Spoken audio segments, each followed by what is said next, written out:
Purely IFS, a show that aims to support mental health professionals in using internal family systems therapy as their primary approach with clients.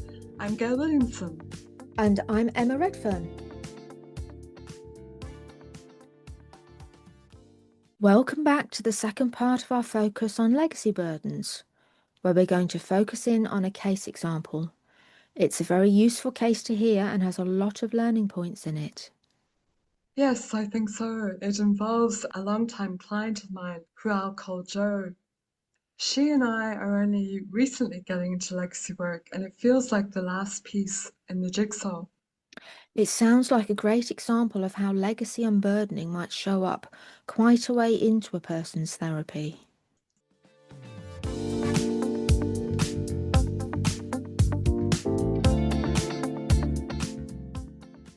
So this person has experienced a lot of healing and consequently has a lot of self-energy, and yet, while much has changed, she's still struggling to find the right path professionally. She has great clarity about what fits for her and what doesn't, and her current job doesn't fit, to the extent that she feels she's betraying herself. Jo's current position was very much led by parts stuck in survival mode, and it's interesting to note that, in a way, all the work we've been doing has actually, for the time being, had a paradoxical effect. That the more self Jo has gotten access to, the more strongly some of Jo's protectors have reasserted themselves. We've heard from one that was causing a severe flare-up of an abscess that as the light burns brighter, it needs to be suppressed by pain. Am I understanding that this part causing the flare-up still doesn't feel it's safe for Jo's self to be fully present for her parts and help them choose how to live in the world? That's it, yeah. So we worked with the parts around this for a few weeks, but the stuckness remained.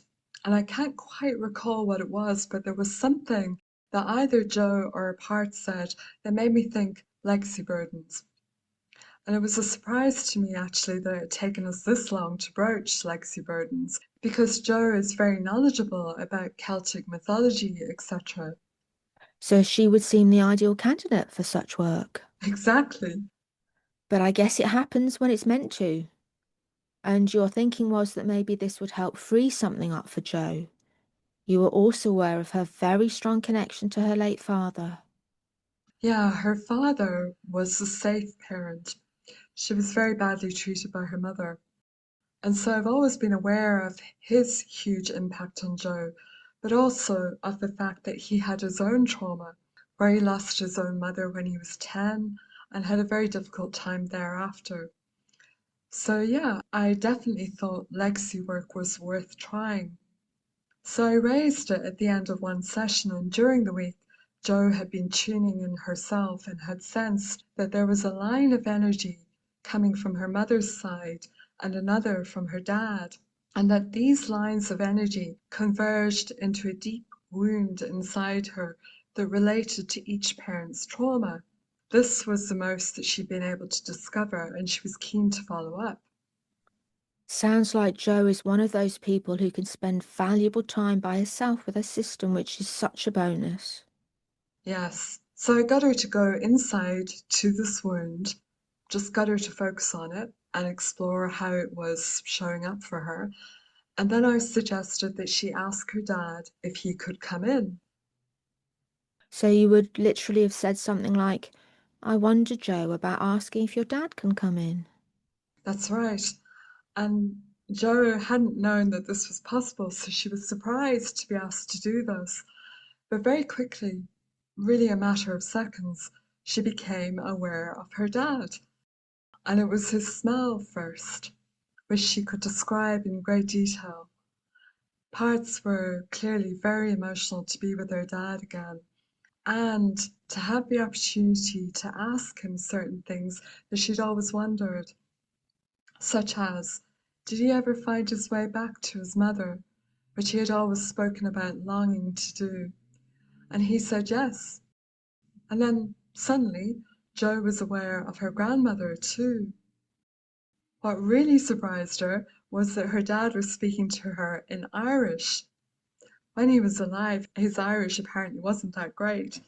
Amazing. And it really speaks to the authenticity of the experience.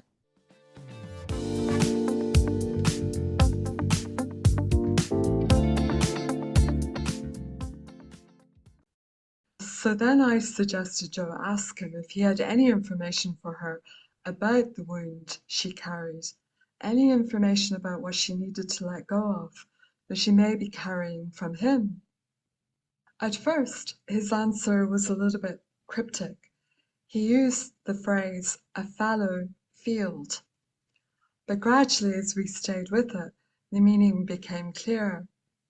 So just to say that a fallow field is one that's been left unploughed, inactive, unproductive, and it represented his stuckness. He had known when he was alive who he was, but he hadn't been able to be that person and really realize his potential. He carried a lot of fear over survival and belonging, and his system had understandably favored safety over true authenticity. And so he was telling Jo that she carried some of his stuckness. Ah, yes. So that helps make sense of Joe's stuckness regarding her job. I think it does. And the next week, we continued.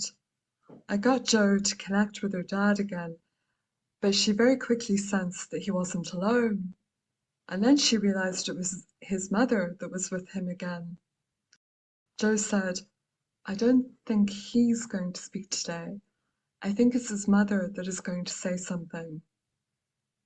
She told Jo essentially what I had felt I'd long noticed, that while she is so like her dad, she's looking up to him, looking up at him instead of valuing her own light. So, in simple terms, she's giving him too much power and not accessing enough of her own.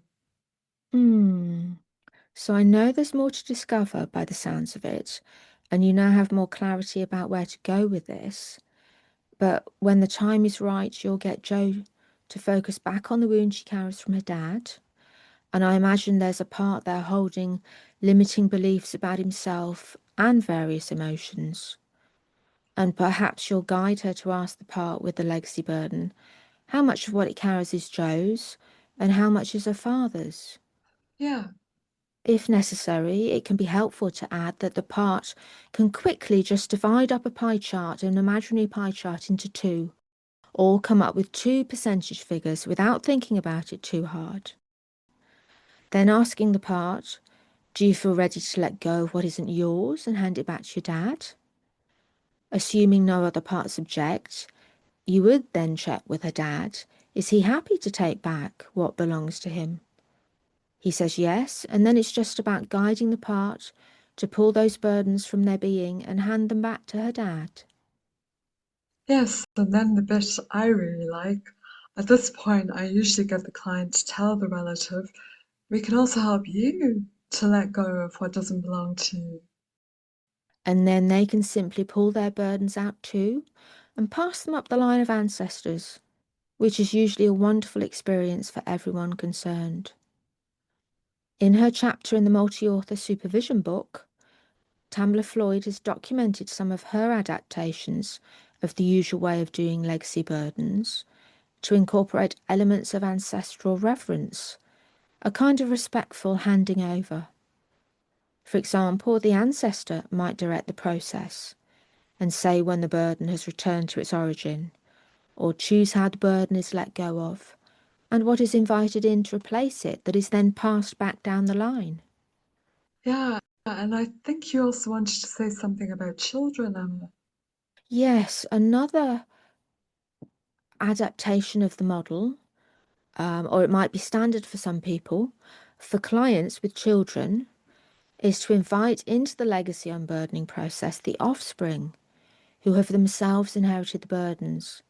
They can take them out of their system and pass back to the client what is theirs, and then so on up the generational line. That's a great intervention to remember. And of course, because witnessing can be so powerful, we need to be attuned to any parts in the unburdening process who want to be witnessed. including any ancestors. Sure. One of the attractions of letting go of legacy burdens is that it can often be done without a lengthy witnessing process, but that doesn't mean it doesn't sometimes happen.